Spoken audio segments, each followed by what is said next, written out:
more light illuminates their imperfections. Hence their attempts to dull your shine. Light 'em up.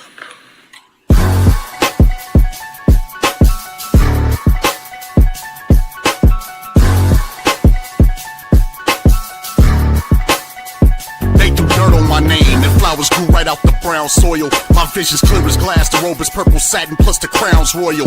Allow me to give you a demonstration. Holding your breath, waiting for me to fail only brings hyperventilation. See, I'm a soldier that's ready for any situation. So me and life double dated my trials and tribulations. Won't be remembered for not speaking out.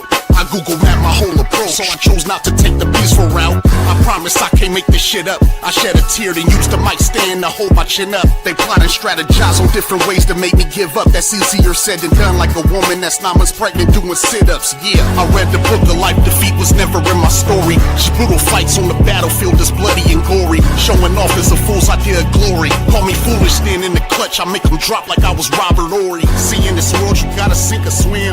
Boy, I'm a legend, when I die my presence never will be felt again. This greatness rare, but see, I kept it in. Isolation in the demons, guardian angels been my only friend. I've been at war with myself in silence. Had a mental malfunction, forced to go into hiding. I hope you're watching right now, because then you're going to understand whoever get in my way, I'm a dog walk their ass.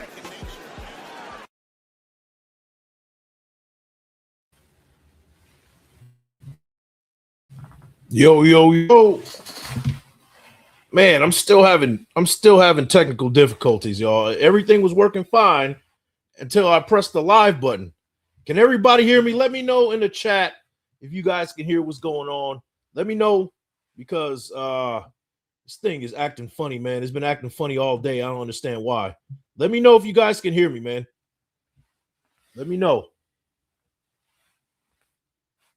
Shout out to everybody in the building, man. Let me see. Can everybody hear me? Loud and clear. Am I pixelated? Am I looking crazy? Audio's great.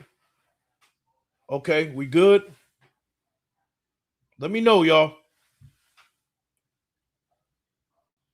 All right, let me see. Everybody's saying we good.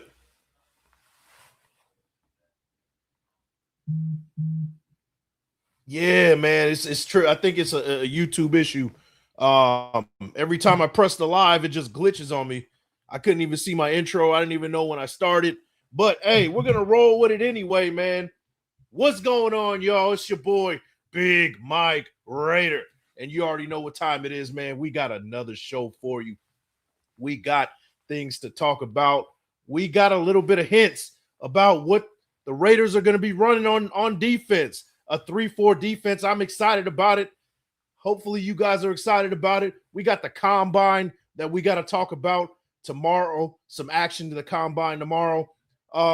And hey, the Raiders met with one possible prospect to look at for that 3-4 defense that we're going to be running. It's a nose tackle, a defensive tackle. We're going to get to learn and know about him a little bit better. And we're going to talk about 4 other prospects that I'm looking at that same position.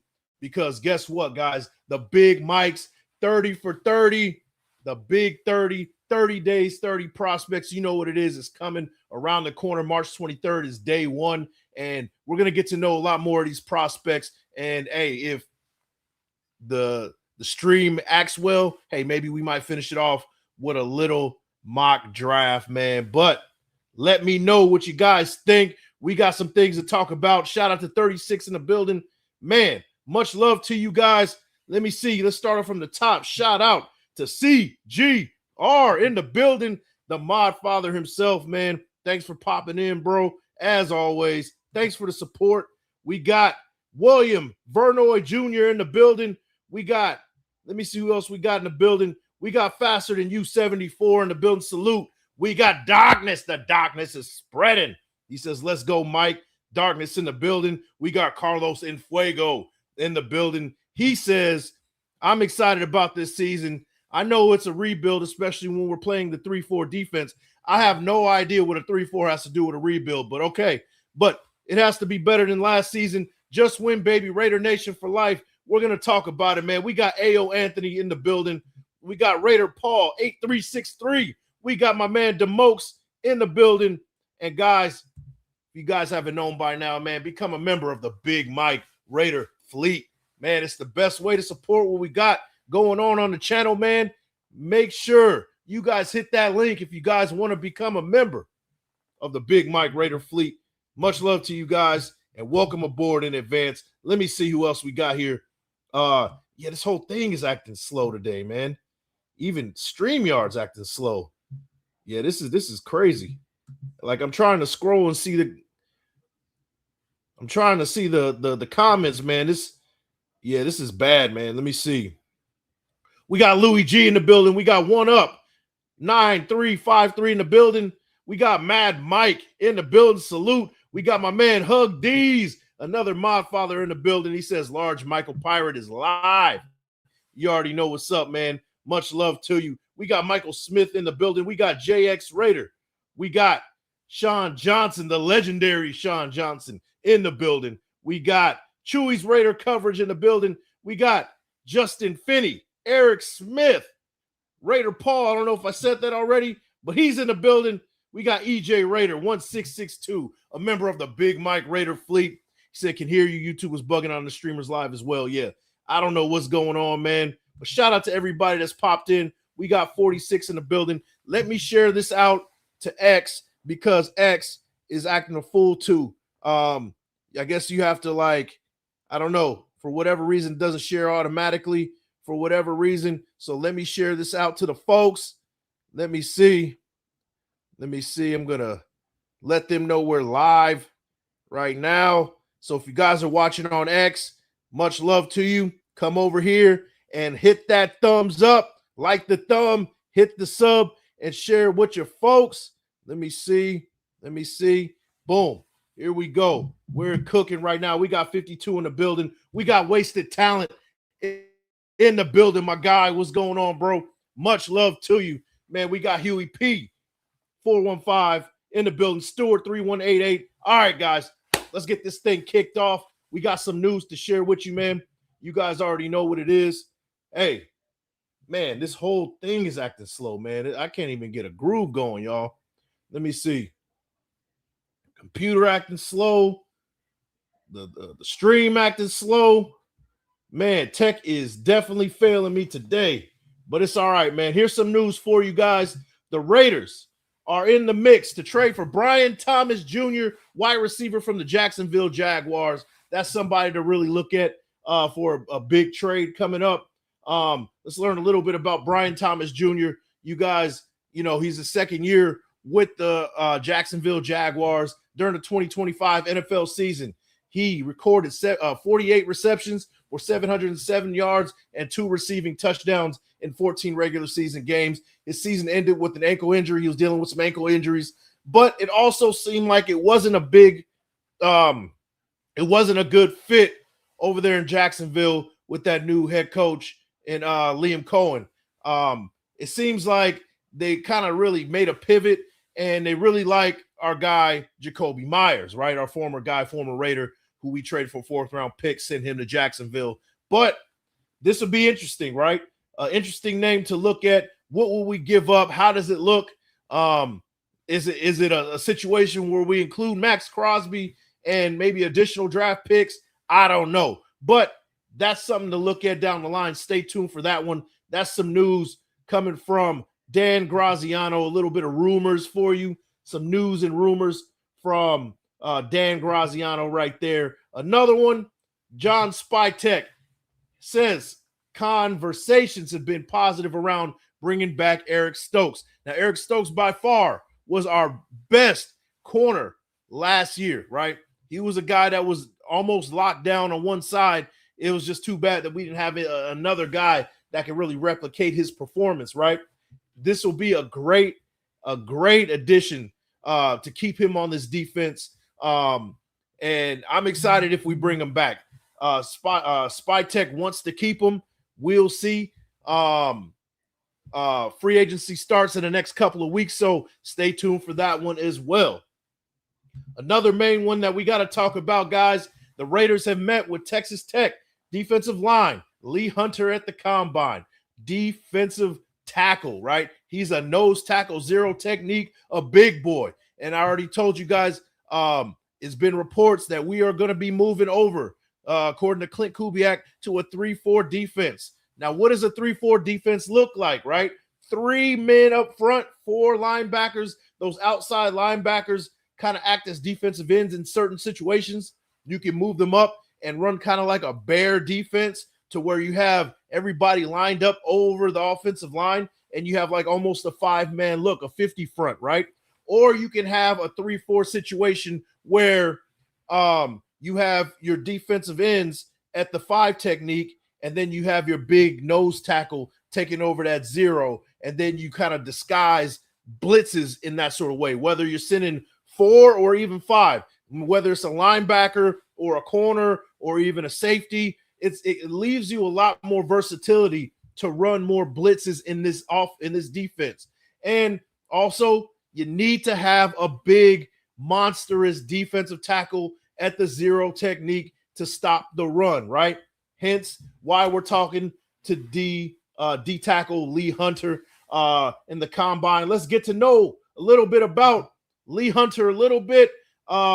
He's a 3 tech at Texas Tech, but he has the size to be right in the middle at that 0. He's 6'3", 325 pounds. Let's talk about him a little bit, guys. He was a transfer from UCF, moved over to Texas Tech for his final season, and really did some big things over there. Let's see. What does he have? Let me see. So let's look at some of his strengths, guys. Wins at the point of attack against the run with ferocious hand violence and a natural anchor that lets him absorb combo blocks, right?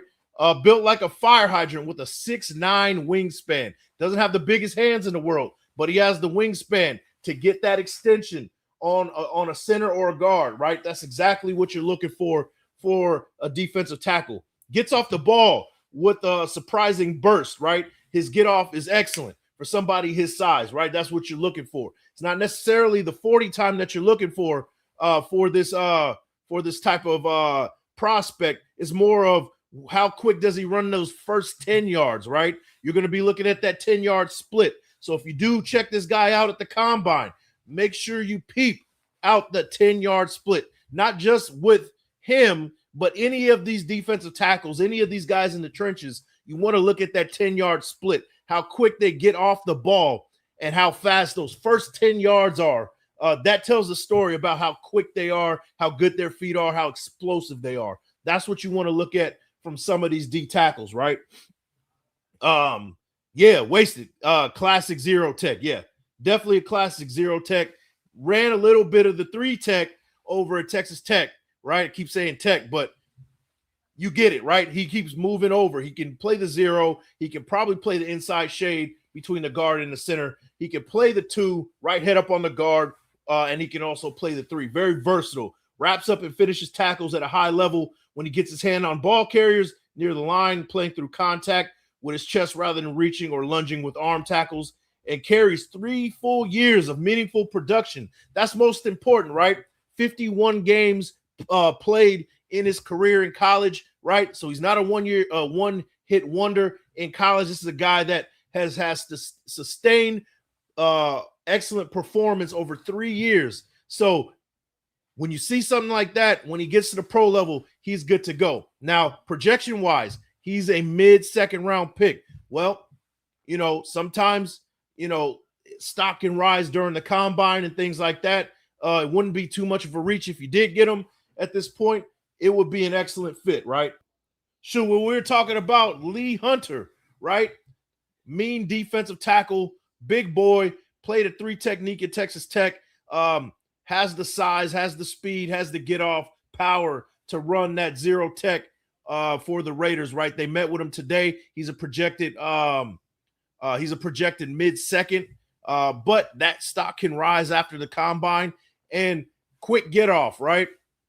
Power, 6'9" wingspan, long arms, strong hands, not the biggest hands in the world, but strong hands, and low pad level, which always wins in the battle right here. So yeah, that's somebody that can really come in here and really make a difference, especially if we pick him up, if we can land him in that early second round, or if you move back to, if that's the guy you really felt like that's your guy, you could trade back, get some additional picks, and then you get him, right? They met with him today. And like I said, right, when you watch these prospects, I'm going to talk about 4 more prospects with you guys. You want to look at that 10-yard split when you guys see them run, right? They're going to be running the 40. The 40 time is cool, but which really tells, especially with the trenches, how quick somebody is, how explosive they are, is running that 10-yard split, right? How quick they run those first initial 10 yards, usually like 1.5 seconds to 1.7 is kind of what you want to see in a big man. That's definitely somebody, if he's running around that time, that's somebody that you want to pick up, right? Bench press is another one, right? Since he has that long arm span, that's a long way to come up. I don't expect him to get any more than 24, 25 because of how far that's a long distance to go with somebody that kind of a wingspan. But it's that explosive movement, the first 10 yards. If he has good hand placement, explosive hand placement, that kind of compensates for not having the greatest bench numbers, right? He has really long arms. So we'll see how the bench press looks, man. We'll see. That's the basement, though. Yeah. We'll see, man. We'll see. I see Spytek moving back in the second like he did last year. They come back up in the third round. Yeah, I could possibly see that too, man. So that's one guy that I'm looking at. Since we're already on the subject of trenches, that zero technique that we're going to be looking at, that big defensive tackle, that's who we're going to be looking at. Let's talk about some more, right? But before we get into that, we got ourselves a $5 haymaker from Wasted Talent. Appreciate the support, man. Man, this thing has been frozen. Like, I don't know, man. I don't know why this thing's freezing, man, but I appreciate you. I appreciate you for the support, bro. And it looks like we're good for right now. For whatever reason, that thing was freezing like crazy. 10 picks and a player, he should be moving. Yeah, for sure, man. I agree. And I think right now he's projected mid-second. I think that can is it YouTube, bro? Okay, man, I have 2 computers, right? So I used the first one and then I swapped it out, and now I know for sure that it's not both of these computers acting a damn fool. So yeah, all right, cool. But we're gonna still roll with it, man. We got 73 in the building. Let's talk about 4 more prospects that I'm looking at, particularly in the zero technique, right? Because we're running that 3-4. So that most important guy is that anchor up front that can take on the double A gap, right? Can stop the run, be that run clogger, be almost even a pass disruptor, but a guy, most importantly, to be that hole clogger on both A gaps, right? And have those linebackers make plays for you, setting up for those linebackers, filling the gaps and letting those linebackers clean it up for you, right? That's what we're looking at. But another guy that I'm looking at, and I know Wasted, this is your guy too, but I'm looking at Caleb Banks, a guy like Caleb Banks, 6'6", 330 pounds, big boy, 10 6/8 of an inch of a hand span, right? Huge hands. So I've already said it right here, right? From thumb to pinky is how they measure the hand span, right? And mine is 10. I have a 10-inch hand span. Pause if necessary, right?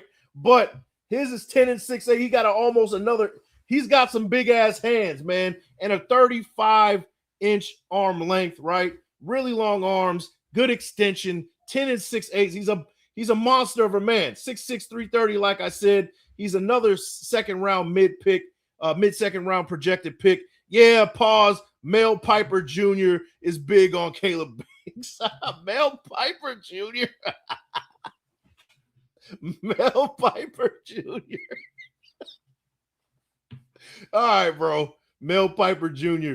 I think I saw that earlier. Mel Piper Jr., man. Shout out to Wasted Graph, man. That was hilarious this morning, man. When I was watching that earlier. But some of the strengths from our guy, Caleb Banks, man. Sheer size jumps off the screen immediately. That's what it says, right? 6'6" and 330 pounds. Banks has a frame that offensive lineman simply cannot move when he decides to anchor down and hold his ground, right? How could you deny that, right? How could you deny it? First step quickness defies what you would expect from a man his size. He fires off the ball with the explosion of someone 40 pounds lighter, creating instant penetration when aligned in one gap schemes. Pause. Lined up everywhere from nose tackle to wide nine.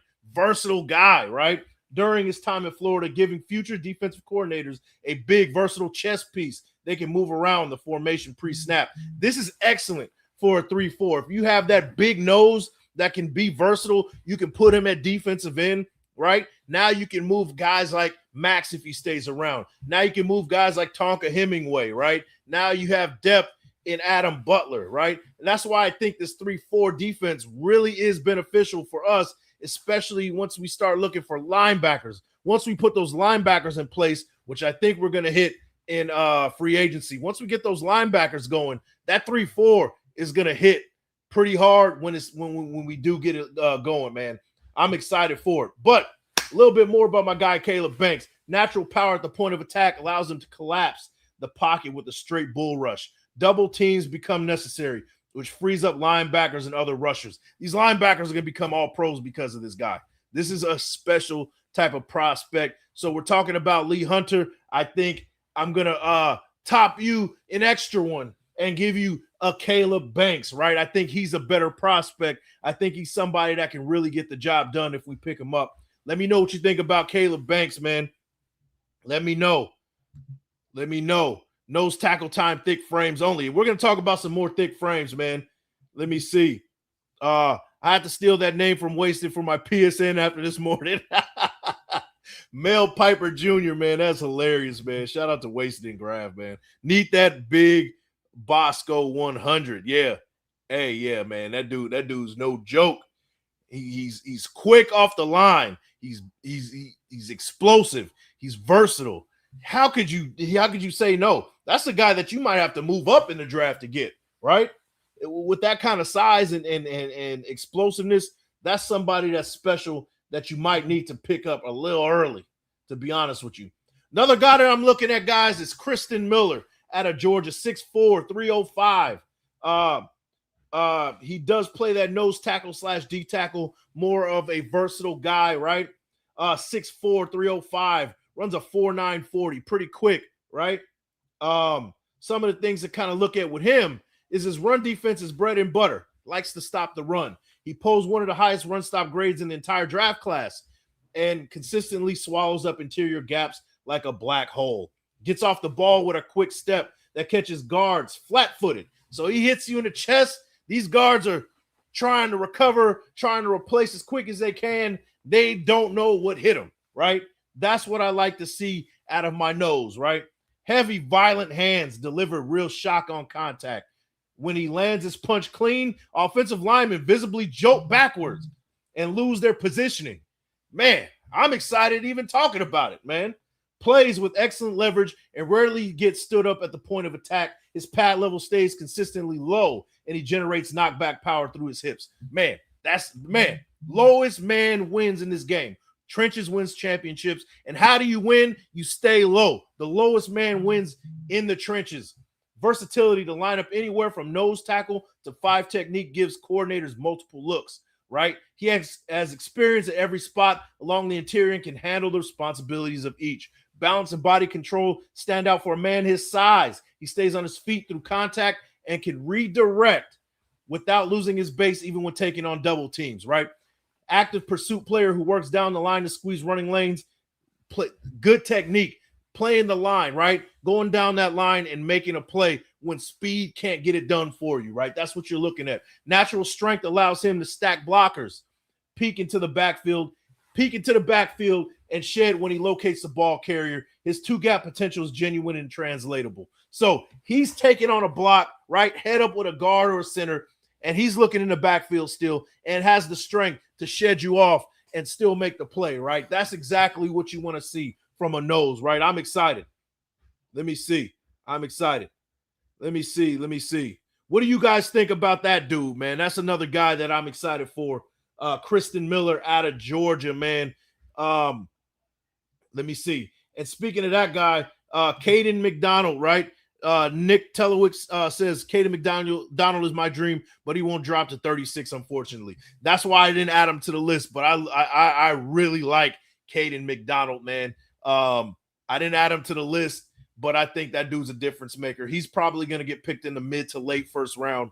Unfortunately, he's not going to drop to 36. Let me see. Hobo Raider, he says, what we really need is to bring Brennan Carroll. He was the glue that held this team together. Hobo Raider, hey, if I had a gulags, you would go to the gulags today, man. I don't understand. Yeah, come on, man. Bo Rock 766. What's up, Big Mike? To run this 3-4 scheme, we need active linebackers and a beast that knows. How's this going to affect Max? So I think how this affects Max, right? We're going to see Max a little bit more versatile, right? Max can play that 5 technique at defensive end. He can play outside linebacker too. Now, do I want him in the coverage at outside linebacker? Absolutely not. But what you see a lot of times in that 3-4 is you'll have a 4th man rushing, right? Sometimes you send 5. I think this defense is going to be very aggressive. Usually a 3-4 defense means you're going to have some more disguised blitzes, right? So if you're going to send 3, 4, 5, Max Crosby can play that outside linebacker. I suspect that he's going to be in that 5 technique possibly, or kind of cheat a little bit and be kind of a wide 9, depending on what they let him do, right? Outside linebacker will probably be advantageous, or in bear look situations where you have a 50 front, where you have your front line covering every offensive lineman. I can see him being in that wide 9 or in that 7 technique and at the outside linebacker position and doing some damage, especially when stopping the run. You need to have him on the line when it comes to stopping the run. It's very versatile. You can do a lot with this defense, right? I think it will fit him perfectly. And we'll see a level of Max Crosby that we've never seen before. I'm pretty excited about it if we do keep him around. Let me see. Did you hear the latest news? Kubiak said today that he's going to tell as many Big Mike Ghetto Boys jokes as possible when he's coaching here, man. I'm looking forward to it. Hobo Raider in the building, man. Much love to you, bro. Let me see. We're going to have to bring linebackers in from free agency and the draft. Both need to upgrade from last year's crew for sure. Yeah. We need willing linebackers to hit those gaps, especially if you have one of these big nose tackles that's going to take up double gaps. We need linebackers that can finish plays, right? So we are going to have to hit the free agency pretty hard, right? And I have a feeling that we might draft a guy probably in the mid rounds. I'm really looking at him, Jacob Rodriguez out of Texas Tech. I really would like to see him in the silver and black. But as far as free agency goes, there's a lot of strong candidates that we can bring in at the linebacker position and really make a difference with this defense. I think this defense is going to be really good next year. I don't know. Maybe I'm really over optimistic, but I think this Raiders team, a lot of people are saying that they're, so far away from being good. I think they have some up their sleeve as far as this 3-4 defense goes, and they have some up their sleeve as far as this offense goes as well. And we're going to talk about the offense as well. So, but yeah, they're going to have to do it. They're going to have to do it, man. They're going to have to get some linebackers for sure. Crosby is the best lined up super wide in a 2-point stance. Essentially, as an edge player, this forces offensive tackles to have play in space versus him, and he has a huge toolbox with all his counters. Yeah. So that means outside linebacker is going to be in his future if he does stick around. Now, are we asking him to be out in coverage? Maybe sometimes, right? But in a 3-4 defense, a lot of times you do send one of those outside linebackers, right? or you disguise it to show a blitz, and then you send a middle linebacker or safety or whatever, and then you do have them in coverage trying to catch people off guard, right? This is a base defense. This is not where we're going to be running play by play by play. We're going to give multiple looks, right?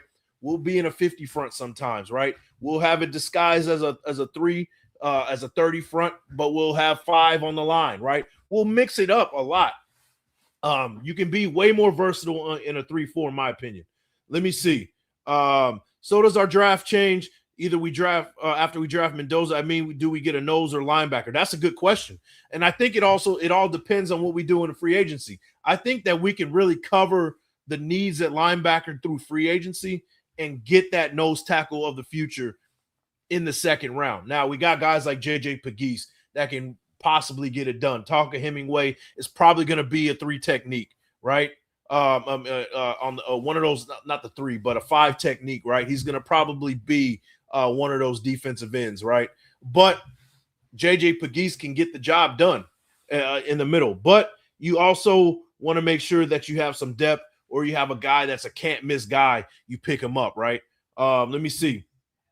Kubiak has done an amazing job putting his staff together. Absolutely, man. Absolutely.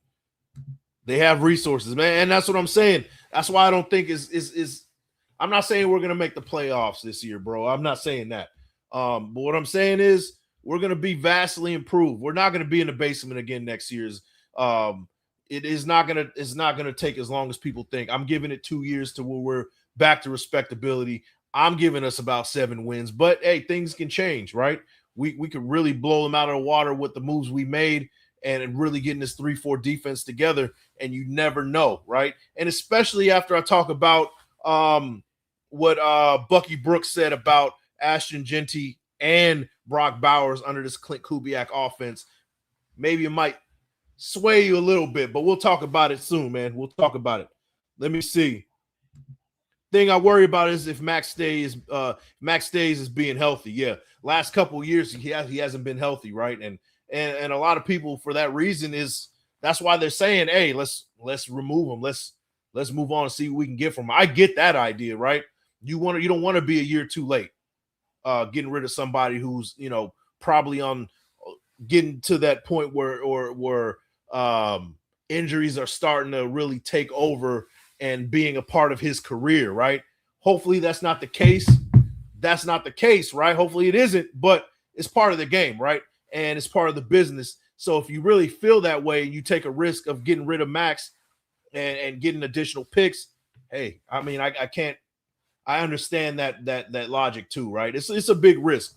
Either way you go. Free agency, Devin Lloyd or Nakobe Dean, Matt Milano, possibly good fits. Bring all 3 of them. Bring all 3 of them, man. Let me see.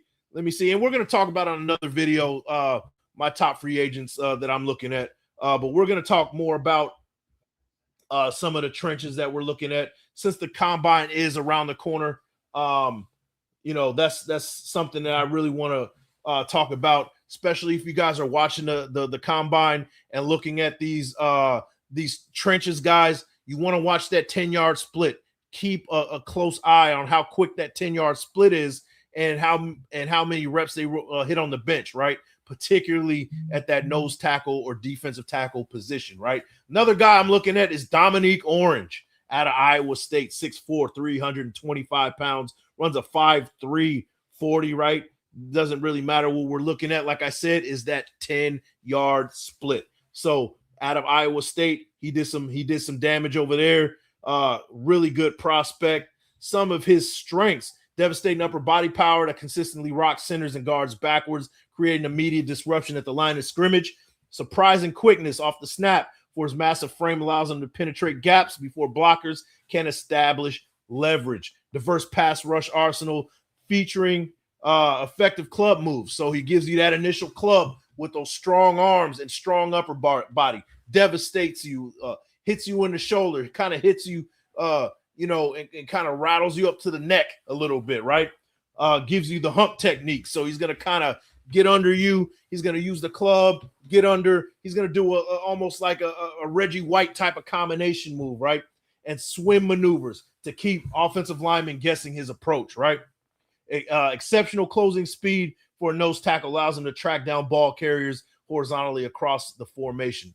Excellent run stopper, right? That's what you want to see. Builds tremendous momentum on stunts and twists, using his mass as a battering ram to collapse pocket integrity. Excellent, right?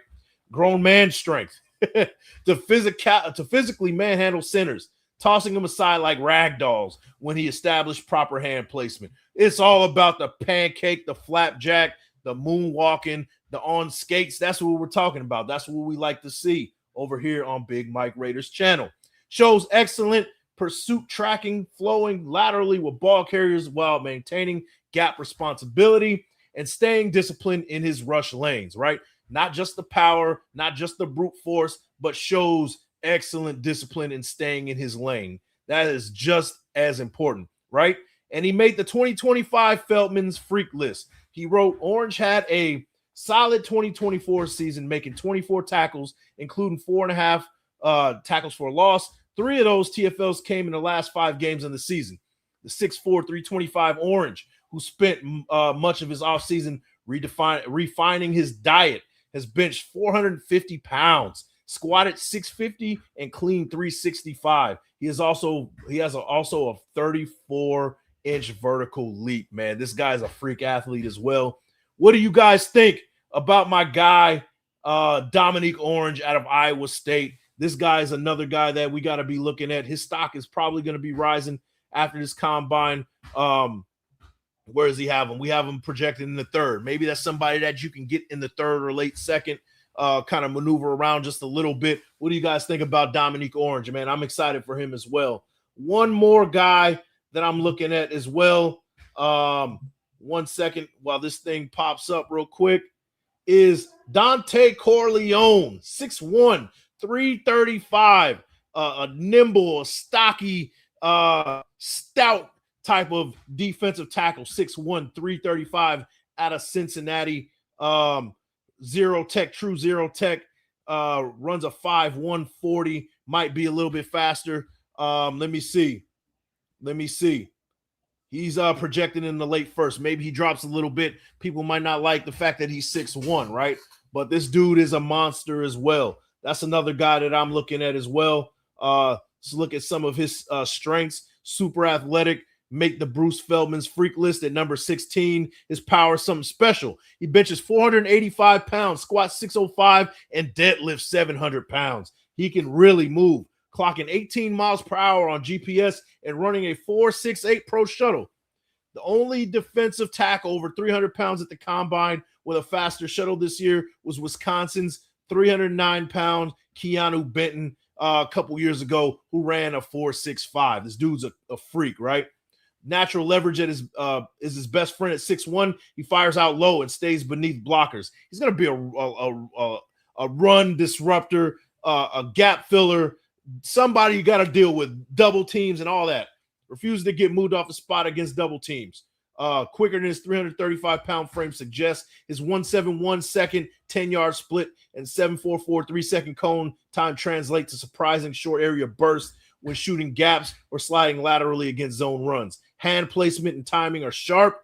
Recognizes down blocks almost before they happen. His eyes shift to the second threat instantly, allowing him to get hands on pulling guards or climbing linemen before they reach their spots. Contact balance keeps him upright through chaos, competes on every snap with genuine effort in pursuit. So these are the 5 guys that I talked about that I'm looking at. Keep your eyes on these guys. The D linemen and linebackers are up tomorrow in the combine. Keep a close eye on those defensive tackles, man, because it does matter. We're running a 3-4, and we need to find a guy in the middle that's going to be a big disruptor. There's plenty of big disruptors in this draft that we can get in the 2nd and 3rd round. Guys, pay attention, man. Those are some of the guys that I wanted to talk about. Yeah. Tessier, he says Corleone in the middle. Forget about it. Yeah, for real, man. This dude is no joke, man. Hey, that's going to be no joke, man. Let's see. SB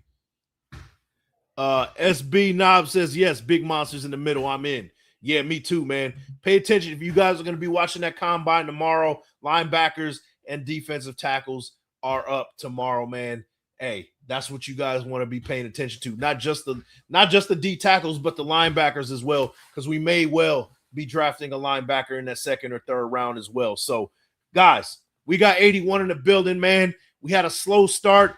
We had some technical difficulties, but you guys are here and stuck around with me. Much love to you guys. Make sure you guys like the thumb, hit the sub, and most importantly, share with your folks. Man, we're trying to get to 6K.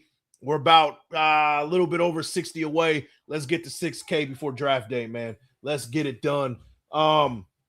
So let's talk about the offensive side, guys. You know, I'm cruising around. I like to look for different outlets besides the mainstream, right? Where I want to find out what are people saying about the Raiders, right? And I ran into Jason Whitlock's show Fearless, and he was talking to Bucky Brooks about Ashton Jeanty and how it's gonna look under Klint Kubiak. And hey, check this one out. I think you guys will find this one pretty interesting. Matter of fact, I gotta hold on. It dropped. So let me re-download the video. Let me re-download the video. It's gonna take a little bit, but I want you to see this one that I'm talking. Here we go. Coming out of Boise, I thought his started from the top, y'all. Let's hear what Bucky Brooks, NFL insider expert, has to say about Ashton Jeanty. And he believes that the running back out of Notre Dame is a better prospect than Ashton Jeanty, but he still loves Jeanty. But he wants to talk about how Jeanty will look under Klint Kubiak this coming season and Brock Bowers as well.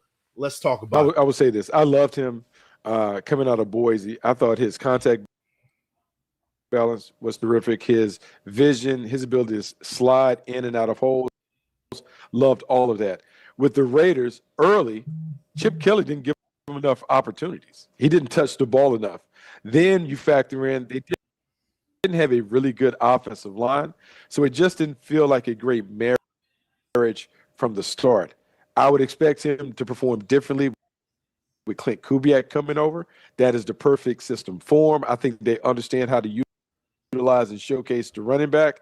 I would anticipate him being someone that's 12 to 1,400 yards for the Raiders, because he is dynamic. He is explosive. He can catch the ball out the backfield. And with him and Brock Bowers, I think Klint Kubiak is going to be able to recreate some of the things that he saw when he was an assistant with the San Francisco 49ers, with Christian McCaffrey and George Kittle kind of being the two anchors. I think they can replicate some of that stuff with the Raiders with Bowers and Jeanty. There you go, man. So you heard what Bucky Brooks had to say about Ashton Jeanty and Brock Bowers, that 1-2 punch that's going to lead us forward for the future. Guys, we have something special here in Las Vegas, and I don't think you guys realize it, right? A lot of people aren't realizing it. Once we get this offensive line together, which I highly anticipate is going to be a complete makeover, you're going to see night and day this coming season, right? I'm not saying it's a top 10 offensive line, but I'm saying it's going to be competent this year, and that's all we need is competent, right? But that 1-2 punch is going to feed families in Vegas in Ashton Jeanty and Brock Bowers, right? If you guys didn't, right? Bucky Brooks was on Whitlock's show. Whether you like Whitlock or not, I really don't care. The point is that Bucky Brooks was talking about Ashton Jeanty and Brock Bowers, how that can be a 1-2 punch to look forward to in the future, right? And he said that Ashton Jeanty can have 1,200 to 1,400 yards this season. I'm excited, and I think we do have something special for the future with this 1-2 punch once we get the offensive line together, man. I'm pretty damn excited, man. Much love to you guys. We got 52 in the building. No, it's gonna drop off every time I drop off.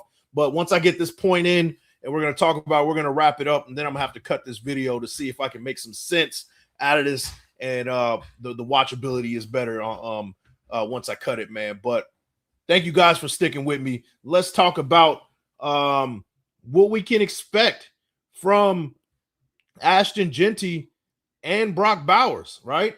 Because what did we see from a George Kittle and a Christian McCaffrey when Klint Kubiak was there as the pass game coordinator, even though they didn't really have an offensive coordinator because Kyle Shanahan was the head coach and it was calling the plays. So they didn't really have an offensive coordinator, but it's no secret that Klint Kubiak was kind of the ones behind the operation at the offensive coordinator position, kind of picking the brain a little bit of what was going on with Kyle Shanahan, right? So you got to give a guy like Klint Kubiak a lot of that credit about what was going on with that 2023 49ers team, where George Kittle recorded 1,020 receiving yards during the 2023 NFL season, became the first tight end in 49ers history to achieve multiple 1,000-yard seasons, finished the season with 65 receptions and 6 touchdowns in 16 games, right? He had 15.7 yards per catch, right? And his key achievement, he was first team All-Pro, highest graded tight end in the NFL that year, 87.7 overall grade. That's something to look forward to with Brock Bowers, right? Once Brock Bowers comes back healthy, I could see similar numbers, probably even better numbers from a guy like Brock Bowers. If we see Brock Bowers 1,020 yards on 65 receptions, to me, to be honest with you, that's almost like status quo. I think somebody like Brock Bowers can have about 75 to 80 catches and 1,200 yards with about 8 touchdowns, right? We see something similar to that with that we saw with George Kittle. We're talking about a breakthrough season, a breakout season with for Brock Bowers, right? Especially you have the offense, that same offense that the 49ers are running and getting that tight end and running back going early and often, right? First team All-Pro. I expect nothing less from our guy Brock Bowers, right? And then when we're looking at Christian McCaffrey in comparison to a guy like Ashton Genty, right? He recorded 1,459 rushing yards and 14 touchdowns. I can see a guy like Ashton Genty having those similar numbers, right? During the 2023 NFL season, leading the league in rushing yards for the first time in his career. He finished the season with over 2,000 total yards from scrimmage and 21 touchdowns, right? And if you look at his receptions, he had 67 receptions for 564 yards. I can see the ceiling being something like that for Ashton Genty if they're going to be running similar to what was ran with the 49ers. I can see Ashton Genty doing similar numbers, maybe not this year, but in the next couple years to come, right? Those numbers got Christian McCaffrey Offensive Player of the Year in the league, right? So, comparing Christian McCaffrey and George Kittle to Brock Bowers and Ashton Genty, I think it's possible, right? It's early, but I think they can really replicate those numbers that 2023 49ers team can do, right? And then we're talking about, okay, well, he was the Saints offensive coordinator for sure. No doubt about it. He was offensive coordinator for the Saints. If you don't believe that, he really had a say in what's going on with the 49ers, Klint Kubiak, right? So let's look at what Alvin Kamara did in 2024. 950 rushing yards and 6 rushing touchdowns, 1,493 all-purpose yards. I can see Ashton Genty having a similar type of season. 950 rushing yards, 1,400 all-purpose yards, being a disruptor in the backfield, 68 catches, 543 yards. I can see Ashton Genty doing similar numbers as an Alvin Kamara, right? I can see that mixing up with what Brock Bowers can possibly do. I think the Raiders are in for something special this coming season on offense. And then you add that to the defense, the 3-4. We get a couple of linebackers. We get a defensive tackle that can really be that run stopper. Whether or not Max Crosby stays, we get guys getting after the quarterback, whether that's Tonka Hemingway, whether that's whoever it is, right? We got us a good future to build off of. I think we're going to be a lot better when people are giving us credit for. But let me know what you guys think. We got 61 in the building. I'm going to rock with the chat for now on. I'm going to be on for a little bit. My apologies for the technical difficulties today. We let it ride out. We don't have the numbers as big as we usually do, And I think that's due to whatever's going on YouTube side, whatever's going on StreamYard, whoever it may be. It's all right. But much love to you guys for those who did stick around, man. Let's talk about it, man. Bo Rock 766 says, think about this, Big Mike. Genty almost had 1,000 yards behind probably the worst O-line in the league. Yeah, exactly. That's why I see him having his ceiling being whatever Christian McCaffrey did in 2023, right? An offensive player of the year breakout type of season. And then status quo, I see what Kamara did in 2024. I could see Ashton Genty replicating that, flirting with around 1,000 yards rushing and having over 500 yards receiving. I could see him doing that under a Klint Kubiak system. I could see that. And of course, Brock Bowers, I mean, you guys already know this guy put up big numbers his rookie year. I could see him having similar numbers with the amount of yardage as well. 15.7 yards per catch with George Kittle that 2023 season. I could see him replicating that as well, man. I can definitely see that. Let me see.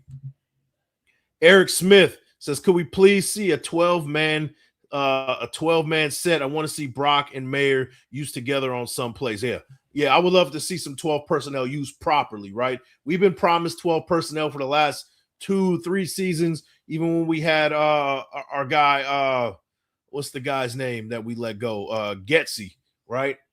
And we got a T-move version of the 12 personnel. I think with these two tight ends, if we do it right, it could really do some damage, right? I really believe that. Let me see. Late to the party, Big Mike. Did I miss anything breaking?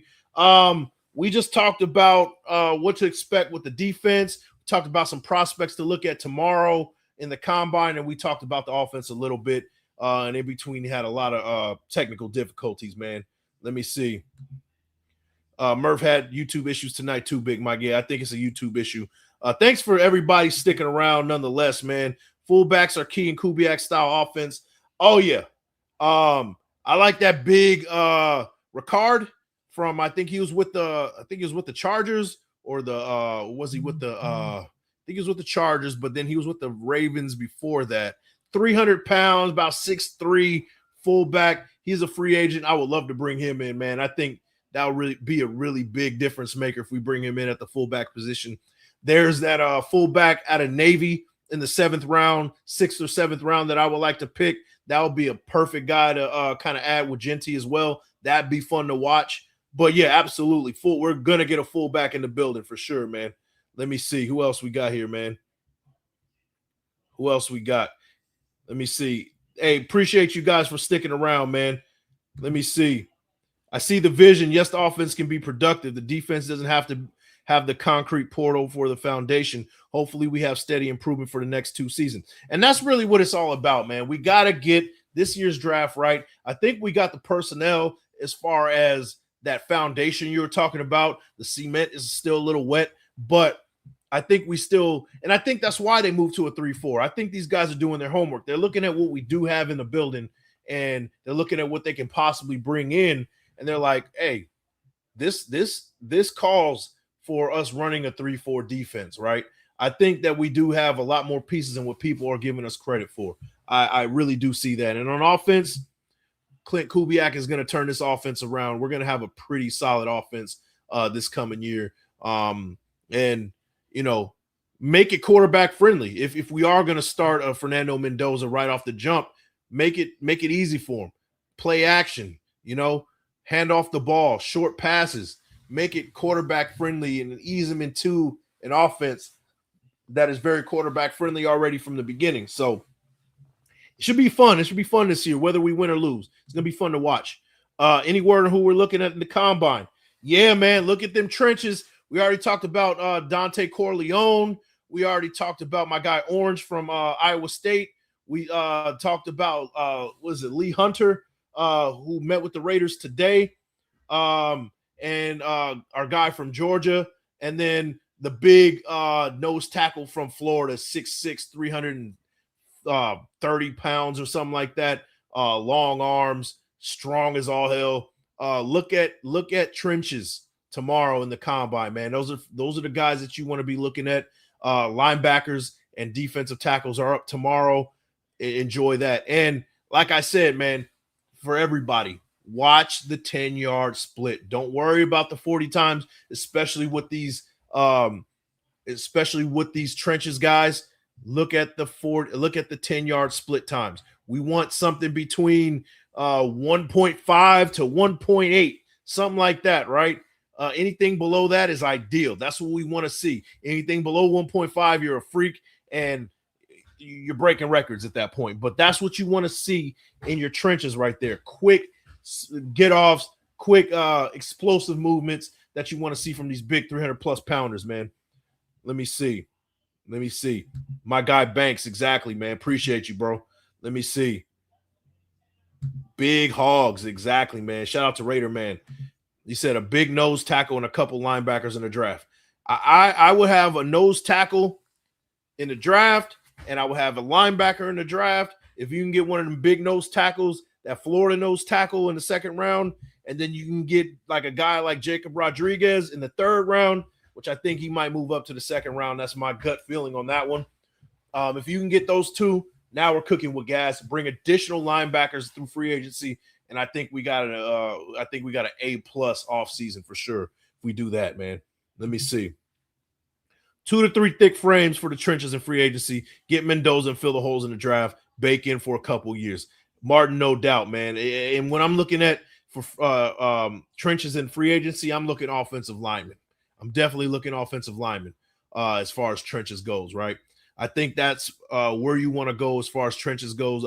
Offensive linemen and linebackers. I think that we should stock up with that for sure, man. Let me see. Yeah, man. But guys, we have 84 in the building, man. My apologies for the technical difficulties, man. It was been kind of a rough show, not my best show. But thank you guys for popping in. Thank you for the love. I'm about to end it right here, y'all. I don't want to get frozen again for no reason. Let me see a couple of last words. Let me get the last words in, a couple of last questions, and then we're going to call it. And then shout out to my guy Wasted for dropping the $5 haymaker, man. Much love to you, bro. Let me see. Crosby or no Crosby, I think 7 or 8 wins. I like it. I can see that. I gotta wait to see what we do in the offseason and draft and all that stuff, and I'll make a prediction. But 7 or 8 sounds pretty good, man. Hey, appreciate you, Martin, man. Hey, I'm gonna try to cut this video, cut this live, and see if I can make some sense out of it, so it's at least watchable for all the people that are catching it later. But and I appreciate you, William Vernoy, man. Thanks for popping in. Goot says Raiders for life, man. Much love to you guys. That is the show. Sorry for the technical difficulties, but we made it. You know, we made chicken blank into chicken salad. So that's what we do over here on Big Mike Raider, man. But thanks for the love as always. Make sure you guys like the thumb, hit the sub, and share with your folks. And I'll catch you guys on the next one. Peace. Oh yeah, and get Big Mike to 6K, man. Let's get it.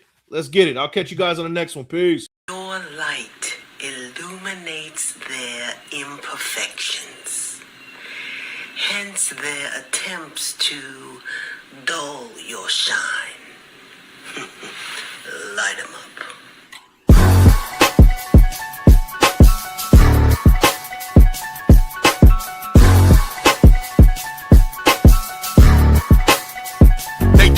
My name and flowers grew right out the brown soil. My vision's clear as glass, the robe is purple satin plus the crown's royal. Allow me to give you a demonstration. Holding your breath, waiting for me to fail only brings hyperventilation. See, I'm a soldier that's ready for any situation. So me and life double dated my trials and tribulations. Won't be remembered for not speaking out. I Google map my whole approach, so I chose not to take the peaceful route. I promise I can't make this shit up. I shed a tear, then used the mic stand to hold my chin up. They plot and strategize on different ways to make me give up. That's easier said than done, like a woman that's 9 months pregnant doing sit-ups. Yeah, I read the book of life, defeat was never in my story. Just brutal fights on the battlefield is bloody and gory. Showing off is a fool's idea of glory. Call me foolish, stand in the clutch, I make them drop like I was Robert Ory. See, in this world you gotta sink or swim. Boy, I'm a legend, when I die my presence never will be felt again. This greatness rare, but see, I kept it in. Isolation in the demons, guardian angels been my only friend. I've been at war with myself in silence, had a mental malfunction, forced to go into hiding.